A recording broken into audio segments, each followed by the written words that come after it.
74% gas جو ہے مہنگی ہونے کی تیاری ہو رہی ہے. 200 ارب کے روپے کے لگ بھگ جو ہے یہ ٹیکس اقدامات ہوں گے. حکومت نے 2 آرڈیننس تیار کر لی ہیں. اسٹیٹ بینک کے ذخائر ہیں وہ 3.6 ارب ڈالر صرف رہ گئے. IMF کی پہلی شرط ہے کہ آپ کا جو ٹارگٹ ہے وہ اگر اچیو نہ ہوا تو پھر آپ کا پروگرام کمپلیٹ نہیں ہوگا. بسم اللہ الرحمن الرحیم. ناظرین، میں ہوں جاوید بلوچ اور حاضر ہوں آپ کے ساتھ نئی خبروں اور تجزیوں کے ساتھ. آپ کو ہم آگاہ کریں گے کہ پاکستان کی معاشی صورتحال کو بہتر بنانے کے لیے جو کوششیں کی جا رہی ہیں، جو اقدامات کیے جا رہے ہیں، اس کے متعلق ہم نے آپ کو آگاہ کرنا ہے. IMF کی ٹیم اسلام آباد پہنچ چکی ہے، جو 9 فروری تک پاکستان میں رہے گی، اور وزیر خزانہ سمیت وزیر اعظم اور دیگر اعلیٰ حکام سے ان کی ملاقاتیں بھی ہیں.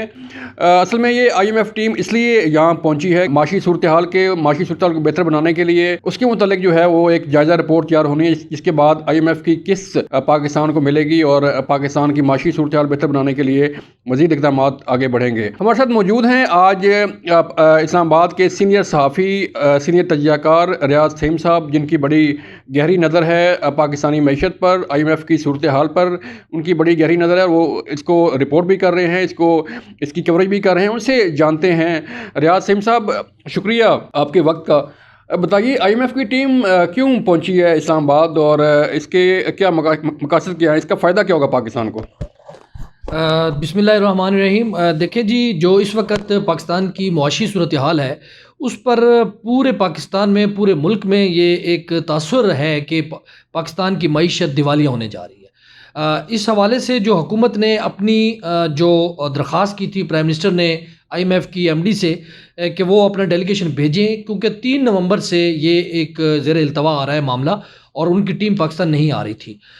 تاہم جو وزیر اعظم کی درخواست پر اور وزیر خزانہ اسحاق ڈار کی جو ایک سفارتکاری ہے، معاشی سفارتکاری، اس حوالے سے انہوں نے ان کو قائل کیا، اور رات IMF مشن کے چیف ناتھن پورٹر کی قیادت میں ایک مشن اسلام آباد پہنچا، اور آج صبح 10 بجے وہ وزارت خزانہ گئے، اور وہاں پر وزیر خزانہ نے ان کا خیر مقدم کیا.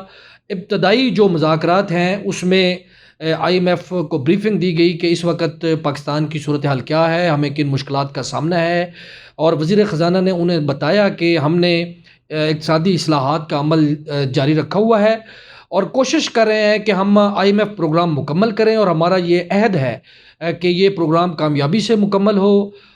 پہلے مرحلے میں جو ٹیکنیکل مذاکرات ہوں گے جمعہ تک، اور اس کے بعد 9 فروری تک پھر یہ پالیسی سطح کے مذاکرات ہوں گے، جس کے بعد یہ حتمی رپورٹ مرتب کی جائے گی اور IMF کے ایگزیکٹو بورڈ کو بھیجی جائے گی. تھیم صاحب، یہ بتائیں عوام کے لیے کہ IMF چاہتا کیا ہے ہم سے؟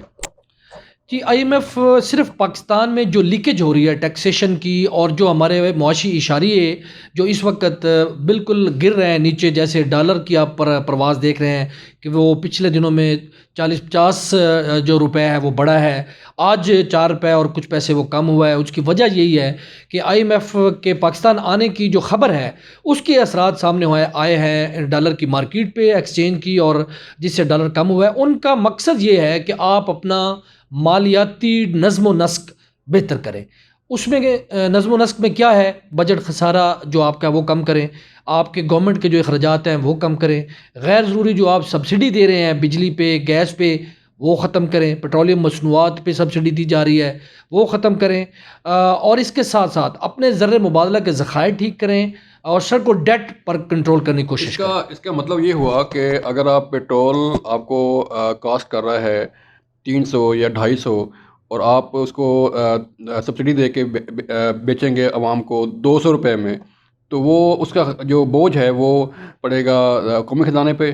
ایسے ہی ہے، اور اس کو وہ ختم کرنا چاہ رہا ہے. تو کتنی ملنی ہے ہمیں اگر یہ ڈائلاگ کامیاب ہو جاتے ہیں تو؟ دیکھیں جی، IMF کی قسط 1 سے 1.5 ارب ڈالر تک ہے. وہ پاکستان کو مل بھی جائے تو میٹر نہیں کرتی. اس کی وجہ کہ اس وقت ہمارے جو زر مبادلہ کے اسٹیٹ بینک کے ذخائر ہیں وہ 3.6 ارب ڈالر صرف رہ گئے، جو صرف 2 ہفتوں کی امپورٹس، درآمدات، ہم جو چیزیں کرتے ہیں فوڈ آئٹمز اور دیگر پیٹرول وغیرہ درآمد کرتے ہیں، تو اس کے لیے کافی ہے. جبکہ ان کو 20 سے 25 ارب ڈالر ہونا چاہیے، جو کہ ہماری معیشت کے لیے بہت ضروری ہے.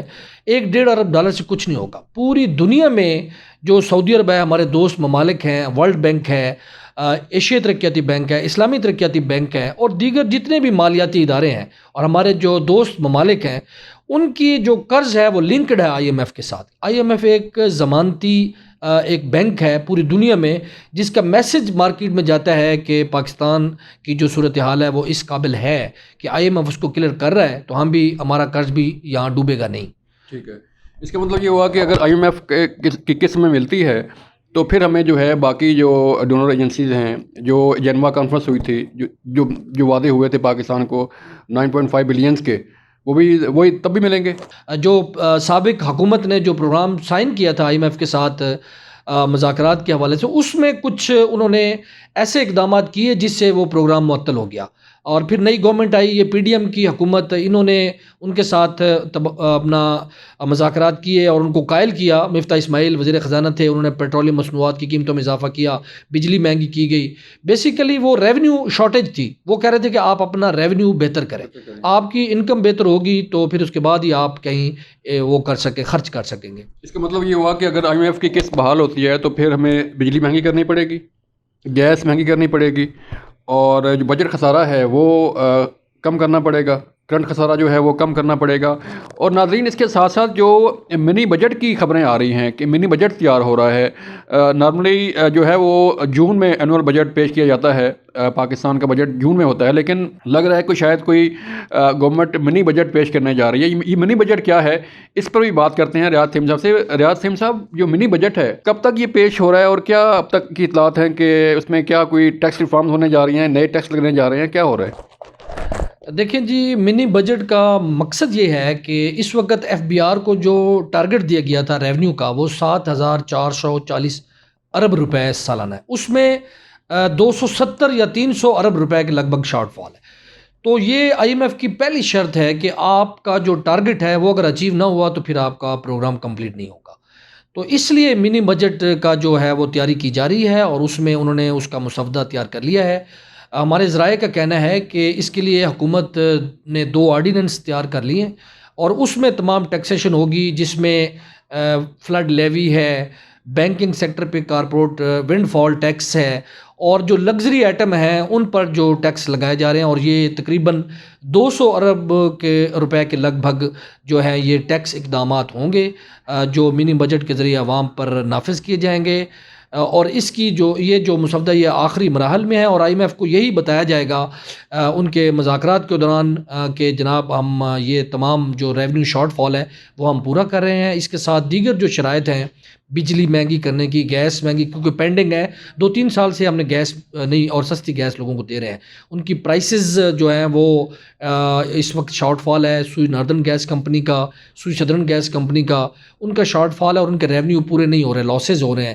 تو انہوں نے 2 بار اوگرا میں درخواستیں دی ہیں، لیکن گورنمنٹ کی ثوابدید پہ ہے کہ وہ عوام پر بوجھ نہیں ڈالنا چاہ رہی تھی۔ پچھلے 2-3 سال سے انہوں نے گیس کی قیمتیں نہیں بڑھائیں، کیونکہ غریب لوگوں کے لیے افورڈ کرنا بہت مشکل ہے۔ اس لیے اب یہ 74% تک گیس مہنگی کرنے کی پرپوزل تیار ہے۔ اب گورنمنٹ اس پہ کتنا کرتی ہے، اور آئی ایم ایف کو کتنا وہ قائل کرتی ہے کہ کم سے کم عوام پر، غریب آدمی پر کم بوجھ پڑے، تو یہ گورنمنٹ کی اقتصادی ٹیم پر انحصار کرتا ہے۔